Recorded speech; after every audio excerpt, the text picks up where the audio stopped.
Good afternoon and welcome to Sunday Sessions, Episode 3 At What Cost?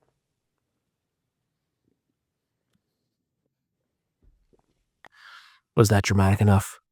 I wanted that to be dramatic. Okay, so we actually have a few different branches of this at what cost.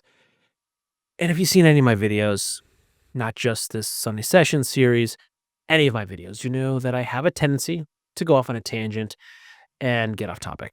Sometimes I can reel it back in, sometimes I can't. Sometimes I can get back on point and I still miss a lot of the topics. So we're going to do our best to stay on point. Um, but that's what we're going to try to do. So the topic of today's video kind of came about. I had a bunch of ideas jumping around inside my head, and I wasn't sure what I was going to talk about today. And it's actually February 2nd, episode 1 went live this morning. And I'm having a conversation in the comment section with someone about a couple different things, but it kind of triggered this whole thought. So one of my original topic ideas, which I might still talk about later on the line, was like cost per wear. What is the cost per wear for some of these items? As I'm buying $150, $400 pair of jeans. Well, I can buy a $50 pair of jeans. That's cheaper, right? It's fine. I'll just buy the $50 pair of jeans. But then the cost per wear means like how much it costs you to wear that item as many times you're going to wear it for its lifetime, more or less, or its lifetime with you, I should say, because there's plenty of times you can sell like have a pair of Ironhearts, wear them for a year, end up having like a $1.50 cost per wear, and then sell them off for half what you paid for them, and then you end up basically coming out with a zero balance on that. But the cost per wear is essentially how much you pay every time you wear that garment for the life that you own that garment, more or less. So that was one of the topics. And then we started going off on like how much we talked about like how much a pair of jeans cost in the 1880s versus how much a pair of jeans cost today. And I think he said the average cost of a pair of jeans in the 1880s was like $1.25 to $1.50 for a pair of jeans, but the average cost that a person made a day was $1.11. So a pair of jeans cost more than a day's labor, where now, say, I mean, you can get a pair of Levi's for like 35 bucks if you look hard enough. But I'd say for what I see, my average cost for a pair of Levi's is probably like $50. So your average person makes more than $50 in a day of working. I mean, unless you're making minimum wage, in which case, even that is going to be, these numbers are going to be skewed. But, I guess your average person makes more than $50 a day. So your jeans don't cost you more than a day's wage, more or less. It was what we're talking about. And we're talking about like Levi and Carhartt. And I shit on Levi a lot. And I've been shitting on Levi a lot for a long time. And more recently, so also Carhartt. And I use those as examples because I have a lot of experience selling and wearing those brands. I will be 44 in a couple of months. I've probably worn Levi's. I was making sure I was recording. Probably wearing Levi's more than half my life. They were my jeans. I wore them growing up as a skater, wore them in college, wore them really up until a couple of years ago. I finally gave up on them. And I sold Carhartt and wore Carhartt for a long period of time. And not planned, but I'm wearing Kiefer's Army Navy sweatshirt, but more so the Quince Army Navy. I'll do this quickly because this is how I get off topic. I worked at the Quince Army Navy store for 13 years, and then I worked at the Kiefer's Army Navy store full-time for 6 to 8 months, and then I got a different job at a big box store that also sold Carhartt and Levi's, and then I worked here part-time for another 2 or 3 years. So I have like 15, 16 years total selling Levi's and Carhartt. I can go off this tangent about the stores. I'm not going to do that now. That could be a story for a different time if you want to hear it. But I have a deep experience working with both these stores and these brands and wearing these brands. But what I say isn't specific to Levi's or Carhartt. And I will say Carhartt, it was probably when I worked at the big box store around 2010 is when I saw the decline in Carhartt's quality. Levi's was much earlier. But I shit on them a lot because I have a lot of experience and probably a lot of personal animosity towards Levi's for how quickly and steeply they went downhill. They just went from the best jeans ever to absolute trash that I wouldn't recommend anyone. But the topic that the point that he brought up in the comments was like both of these brands still do put out a good product, and they do. Don't get me wrong. I don't talk about it because the average Joe doesn't know. But yeah, there's like Levi's LVC and Carhartt still puts out, I think their J130 is still a great jacket. Basically, a lot of the Carhartt stuff that has the old style numbers, like the J130, not so much the J97. The ones that have some of the old style numbers are how they've been making them forever, and the quality of a lot of those garments are still great. And if you want to buy like Levi's LVC, it's a good quality product, but it's expensive, which is why most people don't know about it. So the average Joe walks into your mall or your big box store and sees a pair of Levi's and they buy them. And they don't realize they're buying an inferior product. So at what cost to the consumer? They don't know that they're buying a poorly made, cheaply made pair of jeans. Now, I don't think, I mean, I can be, but I don't think I'm average overly rough on a pair of jeans. I don't work in the trades. I don't claim to have ever worked in the trades.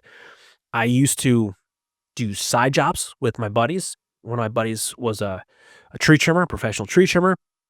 So he would get us side gigs doing tree trimming and landscaping. So I didn't climb the trees. So I stayed on the ground. So I'd be on the ground, chopping logs, loading trucks, dumping brush, um, clearing brush on huge properties.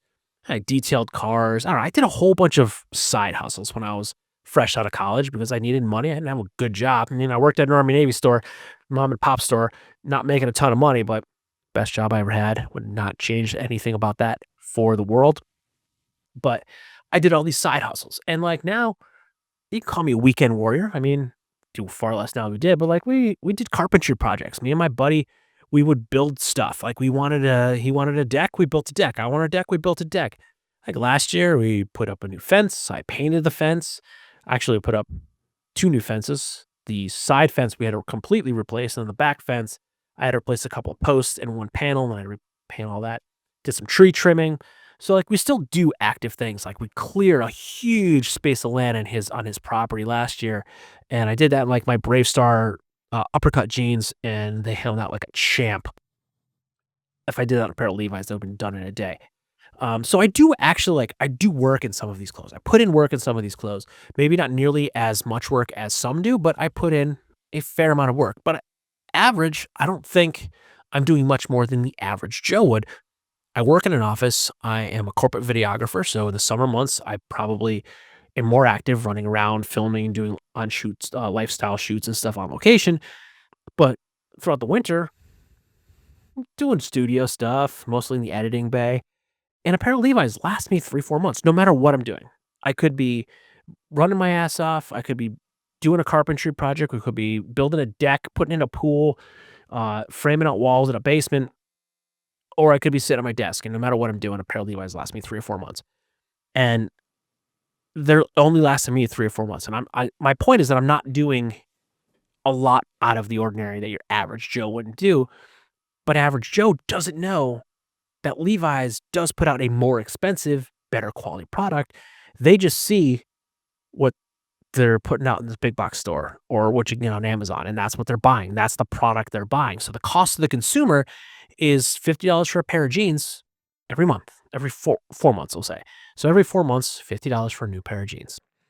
Now, if you want to average that out, this is when I talk about cost per wear a lot. This is kind of my examples. Like 3 or 4 months is what I'd see out of a pair of Levi's. So I'd say I'd spending $200 on 4 pairs of Levi's for the year, and at the end of that year, I have 0 pairs of Levi's. I'm wearing a pair of $129 Gustin number 75 Okayama sandals right now. I pay $129 for that pair of jeans. I still have that pair of jeans at the end of the year. So if I want to, I can see how many times I wore that jean and how much it cost me, and I can actually tell you a dollar amount what it cost me per wear for the Gustins versus per wear of the Levi's. And then if you want to add up how many times I had to buy those Levi's, I mean, the cost to the consumer is $200 for nothing at the end of the year, or $129 for still having 1 pair of jeans at the end of the year. So you still have a product to show for it. Now, that's a very broad and generalized example, but there you go. There's the cost, is you're buying garbage. and you're going to have nothing at the end of the year, or you can buy something that's a little bit more expensive but much better quality and still have something at the end of the year. Now, the other cost is the cost to the environment. What kind of pollution is happening for those 4 pairs of jeans? Now, I'm one person, 4 pairs of jeans. How many millions of people are going through the same 4 pairs of jeans? And let's face it, we're going through far more than 4 pairs of jeans a year if you're buying something like that. But what's the cost of the environment for all of those jeans? That never-ending, relentless cycle of producing, manufacturing, throwing away. The cost of environment and cost of the environment is drastic. And then on top of that, what's the cost of these companies? I mean, they're raking in the money. And then if you go a little bit further, if you take that extra step and you realize that, yeah, these companies do make a better product and it costs $129, $200. Well, I'm going to buy it now because I've been wearing Levi's for 20 years. These Levi's suck, but these $200 Levi's, there might be something. And yeah, they're a much better quality jean. You'll probably have them for years. But the average Joe doesn't know that. So they're going to continuously buy the cheaper garment, wasting their money, killing the environment. Some of them are going to eventually dig deeper and find the more expensive, or as I finally did, find plenty of other brands that have a much better, much better product and stick with them. But these big brands aren't banking on you finding these other brands. They're banking on you either continuously buying their brand that's good you're going to throw away, or you're going to eventually find their higher quality stuff and then spend more money, continuously spend more money with that same brand. So they're playing the long game. Neither way, they win. So your cost goes way down and their profits go way up. The cost of the environment goes way down for everyone, even those rich fat cats. They still live in the same world as us. So every time they pollute it, they are hurting themselves in the long run.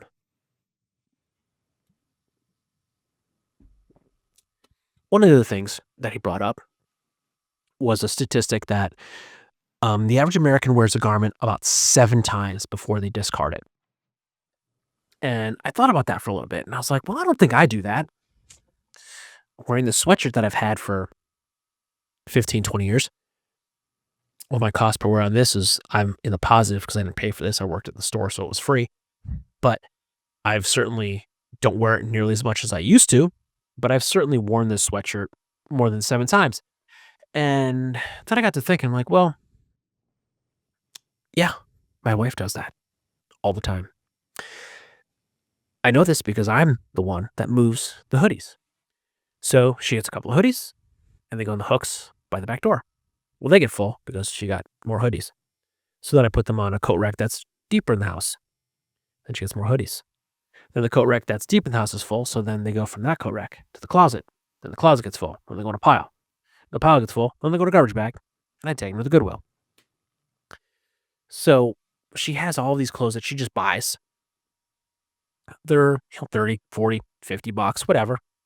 Not a huge amount of money to the average Joe anyway. Not your more than a day's salary. But what's the point? Why? Why do we do this? Why do we keep buying more and more things? Like I'm a victim of it myself. I say I don't do it nearly as much as she does, but if I look behind the camera, there's a garment rack and there's a $400 leather jacket that I probably wore pretty heavy for about 6 months. And then it became summer and I haven't worn it the past 4 years. So I'm certainly a victim of it myself. I do it. And I got to thinking, why do we do this? It makes us feel good. Everyone gets sad. Everyone gets depressed. And what is one of the easiest fixes for that? Buying something new that we want because we want it. So we just buy things because we want it. It makes us feel good. And then it doesn't make us feel good. 3, 4 wears down the road, we're still kind of feel okay with it. 4 or 5 more wears down the road, it doesn't make us feel good anymore. I'm sad again. There's another hoodie that I'm going to buy that one now. So what's the cost there? How much am I monetarily out of pocket? A couple $100 a year for a couple different hoodies. Maybe eventually they get to the Goodwill and someone buys them for a couple of bucks and wears them until they're rags. Maybe, maybe not. I don't know. I have a couple of things from the Goodwill that are awesome and I love them and I wear them to death. I have a couple of things from the Goodwill that I bought for like Halloween costumes that I either donated back to the Goodwill or I got a suit that's hanging up in the closet still. It was a Halloween costume. I might reuse that again. If not, I'm just going to give it back to the Goodwill. I paid like $7 for it, but someone paid more than $7 for that at one point.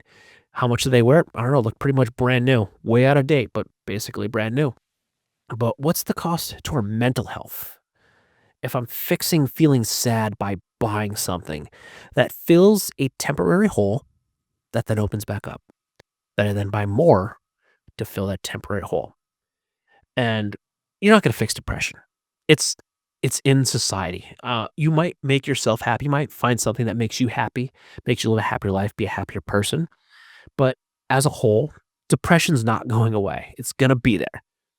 You'll see a lot of people, a lot of advertisements you see for like BetterHelp, a lot of advertising on a lot of channels. They don't advertise on this channel. Um, but they advertise maybe that helps people. Great. I don't know. I never tried therapy myself. Maybe I should. Who knows? But everyone gets sad. Everyone gets depressed. You hit that little red button. I see the little red light on the screen. There's a red ring on this camera. I know it's recording. I'm putting on a smile. I can pretend like everything's A-okay. And I'll be honest, today was a pretty good day. I just like drinking daddy juice. No, we are not sponsored by Miller. I just like Miller High Life, the champagne of beers. But what's the cost to us mentally? I mean, we're out of pocket money. We're not actually fixing a problem. We're just we're temporarily filling a void is what we're doing. So, yes, I see that 7 wears before discarding as a very real statistic, but the statistic isn't the problem. The reason that that is a statistic, that's the problem. How do we address that? I don't know. I'm just one guy sitting in a room wearing a beanie getting hot because the heat's on next to me. I don't know. I'm just pointing something out that probably a lot of us know, but no one wants to say out loud. So, what's the cost? I don't know. I can't fix that one. I got no ideas on that. And I'll bring it back to monetary cost per wear. I talked about this briefly, but this is something that I talk about quite a bit when I'm talking about durable goods. The cost per wear, it could be incredibly low if you buy a quality garment. So, if you want to spend a little bit more, buy once, cry once, you will have a product that you can then use for years. I'll bring it back to this pair of Ironheart jeans that I'm looking at right here. I will say that they were a sample. I didn't pay for those, but I have 2 Ironheart jackets behind the camera that I did pay for. Um, between these 3 Ironheart items, we're looking at 385, 425, so say 800, 11, we'll say 12. We'll just say about $1,200 between those 3 garments. That's a lot of money. That's more than my mortgage payment for my house. It's a lot of money. The 2 jackets that I did buy, they weren't bought the same year. They were bought about a year apart. And one I did buy on sale, so we can maybe round that down to about $1,100. So because I bought one from Iron Shop Provisions on their Black Friday split sale recently, so I got that for a really good price. But still, $1,100, still more than my mortgage. That's a lot of money. A lot of money. Those are 3 garments that I will be able to wear as long as I don't get too fat for the rest of my life. I'm gonna be 44, as I said. I think the average lifespan for white male adults is what, like 86 years old. So I've got roughly 40 more years to live, unless I get T-boned heading to work tomorrow. So what I paid for these 3 garments, by the time I die, if I still have them, if I don't, I can resell these things for not a profit, but I can get essentially my money back out of some of these items. That's another thing too. Some of these durable goods, even used secondhand market, are still worth just about what you paid for them. Some things, if they're limited, worth even more. So you could make a profit on some of these things. But if I don't sell them and I don't get too fat to wear them, my cost per wear by time I get done wearing these things is pennies on the dollar. And then if Hazel wants them, she could probably still wear a lot of these things. And hopefully they look badass and nice and faded and have some awesome wear and fades. But I mean, that $1,100, turns out to be like sometimes less than a penny per wear, depending upon how long you've had them, how much you worn them. And no, I am not keeping track of how long I've worn each of these items, but at that point, over 40 years, I mean, you don't need to keep track. So if you want to talk about monetary cost per wear of a durable good item, if you keep it, retain it, use it until it's either dead or you pass it along, your cost per wear is pennies on the dollar that you spent on that item.